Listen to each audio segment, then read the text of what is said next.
We are first going to create a workspace, and the dimensions that I've used are in the video as shown. So after that, we are going to write a text that is Photoshop Edits by Owen. I welcome you to my channel and feel free to subscribe. We are now going to change the color of the text to red. After that, we are going to center it to have it in the right position, and at that point we are expanding it.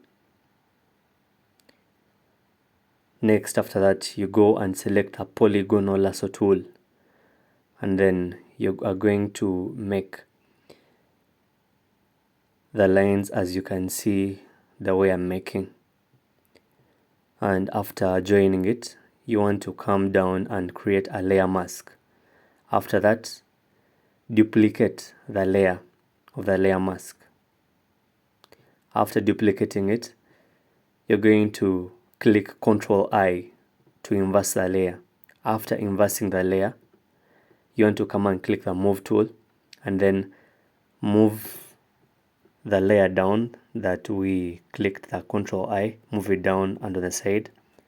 After that, create a new layer and then click Ctrl and click on the layer that was inversed. After that, you go and click on the brush, select the black color, and then you can begin drawing along the line as you can see in the video.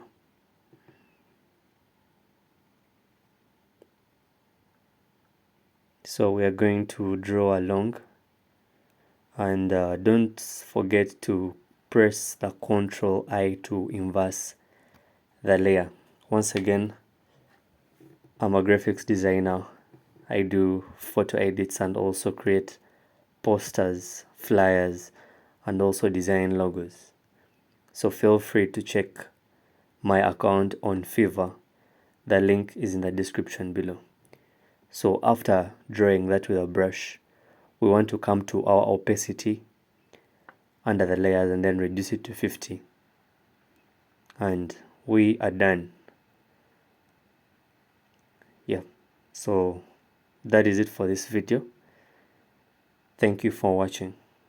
I love you all.